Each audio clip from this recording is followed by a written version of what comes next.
तुमचं सगळ्यांचं खूप खूप स्वागत आहे. तर चला आज आपण मस्तपैकी अनारशी बनवणार आहे. तर कशा पद्धतीने करायची, काय काय साहित्य घ्यायचं ते बघूया आणि व्हिडिओला सुरुवात करूया. चला तिथं आपण तांदूळ भिजत ठेवले होते. तर 3 दिवस पूर्णपणे तांदूळ भिजत ठेवले आणि दर दिवस आपण याचं पाणी बदलीत राहिलो.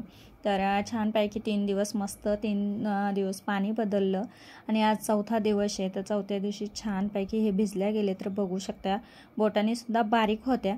तर अशा पद्धतीने छानपैकी 2 ते 3 पाण्याने आपण चौथ्या दिवशी याला धुवून काढलं आणि आपण इथं चाळणीवर निथळायला ठेवायचे. तर हे राशनचे तांदूळ आहे. तर बघू शकता ह्या पद्धतीने आपण 2 ते 3 पाण्याने स्वच्छ धुवून काढले म्हणजे पूर्णपणे त्याचा आंबूसपणा निघून जातो. आणि चाळण घ्यायची, चाळण्याखाली छोटासा डब्बा ठेवायचा आणि त्याच्यावर आपण पूर्णपणे वितळून घ्यायचे आणि नंतर सुती कपड्यावर आपण सुकवायला घालायचे. तर उन्हामध्ये अजिबात वाळण करायचं नाही याच्यावर. तर सावलीत फॅन खालीच कमी फॅन करायचा आणि त्याचं सुकवून घ्यायचे.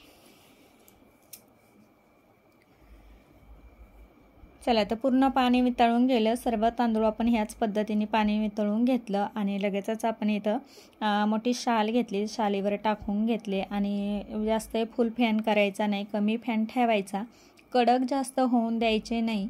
तर बघू शकता एकदम पातळ करून घ्यायचे आणि अजिबात उन्हात टाकायचे नाही. तर तांदळाचा सुद्धा कलर चेंज झाला बघू शकता, पण हाताने असे फुटल्या जात्या किंवा गारवा आहे त्यांना थोडासा. तर असेच लगेच काढून घ्यायचे वाटण करायला. तर मस्तपैकी आपण गोळा करून घेतले, जास्त कडक करायचे नाही आणि लगेचच वाटण करून घेणारे.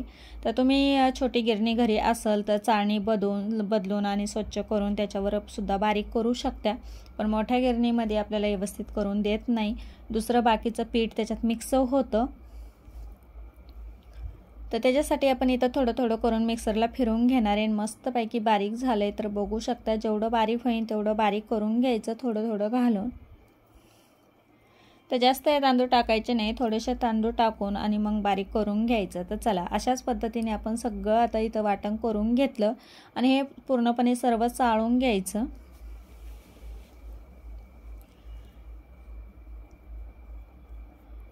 तर मस्त बारीक झालं, चाळून घेऊ आपण.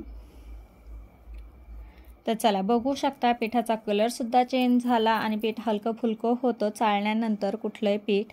आणि आपण आता मोजून इथं घेणार आहे, कुठल्याही एक भांड्याने तुम्ही माप करू शकता. तर चला आपण ह्या डब्याने माप केले, तर ह्या डब्यानेच तुम्हाला मी माप करून दाखवणार आहे. तर चला आधी सुरुवातीला आपण इथं पीठ मोजून घेणार आहे. तर मी अगोदर इथं पीठ सर्व चाळून आणि डब्यात भरून ठेवलंय, म्हणजे गठुळे वगैरे काही राहत नाही, एकसारखं पीठ होतं. आणि डब्बासुद्धा असा दाबून किंवा असा भरायचा नाही, हलका फुलका असा डब्बा आपण भरून घेतला आहे. तुम्ही कुठलंही तुमच्या भांडं घेऊ शकता, वाटी घेऊ शकता, त्या पद्धतीने तुम्ही करू शकता.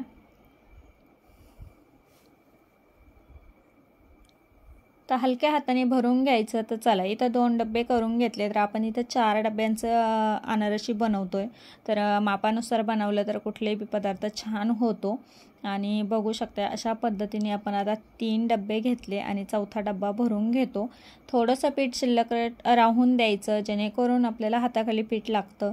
तर त्या पद्धतीने इथं अर्धाचा डब्बा इथं पीठ साईडला ठेवलं.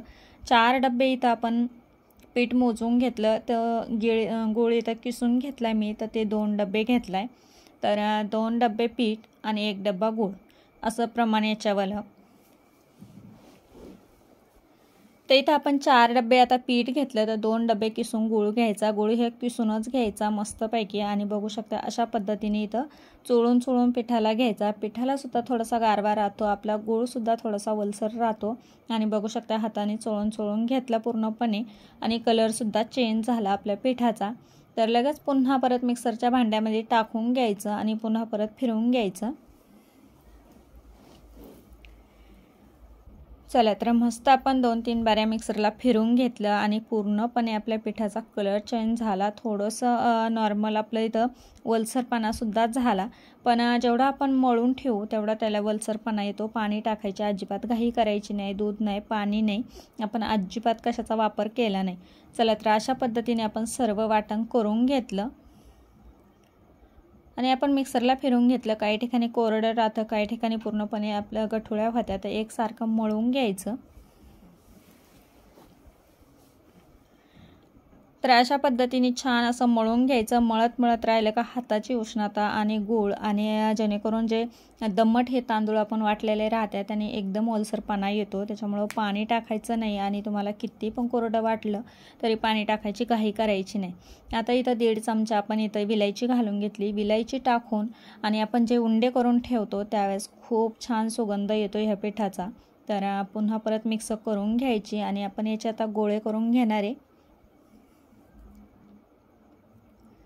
तर अशा पद्धतीचे गोळे करून घ्यायचे. गोळेसुद्धा 2 ते 3 दिवस आपण डब्यामध्ये ठेवून देऊ शकतो, जेणेकरून दररोज आपण डबा उघडून पाहायचा आणि परत मळून आणि परत ठेवून द्यायचे. तर छान पीठ होतं ते सुद्धा. तर चला अशा पद्धतीने मी सगळ्या पिठाचे गोळे करून घेतले.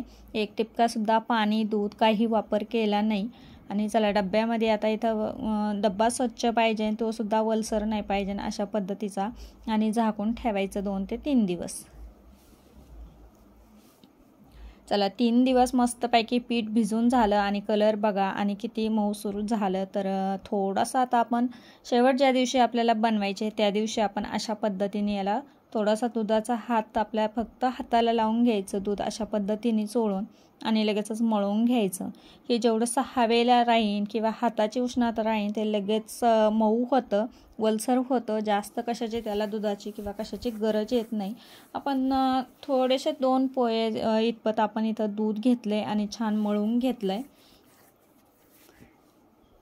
मळल्यानंतर अशा पद्धतीने आपण गोळी करून बघायची, याला क्रॅच जात्या का नाही जात्या. तर छान आपले अनारसे होते. तर आपण आता सर्व पीठ मळून घेणार आहे मस्तपैकी आणि त्याचे अनारसे करणार आहे. तर अजिबात फाटत नाही, चिरत नाही, मस्त अनारसा तयार होतो.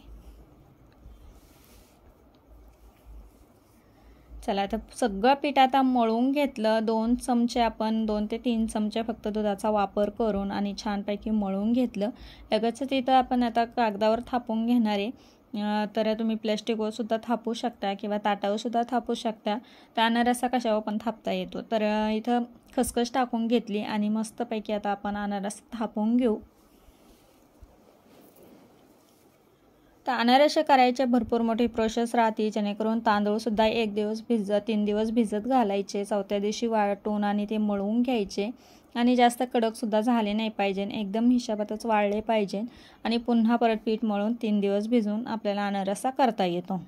तसंही जेणेकरून आपलं पीठ राहिलं तर महिनाभर अनारसाचं पीठ खराब होत नाही. छानपैकी जेवढं भिजन तेवढा अनारसा छान येतो.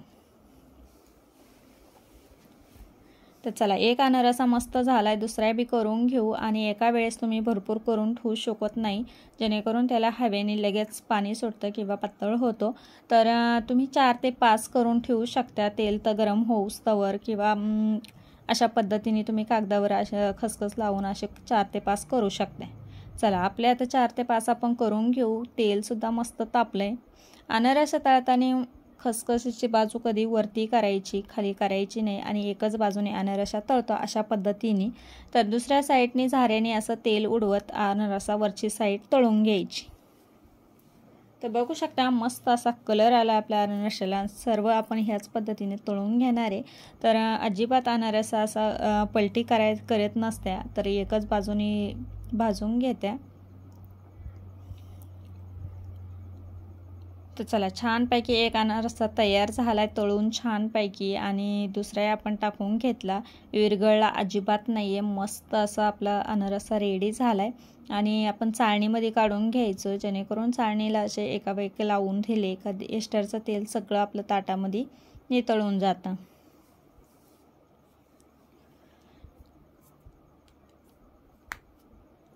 चला तर अशा पद्धतीने चाळणीत लावून घेतले आणि ताटावर चाळण ठेवली का पूर्णपणे एस्टरचं तेल निघून जातं. आणि सर्व अनारसे अशाच पद्धतीने आपण तळून घेतले.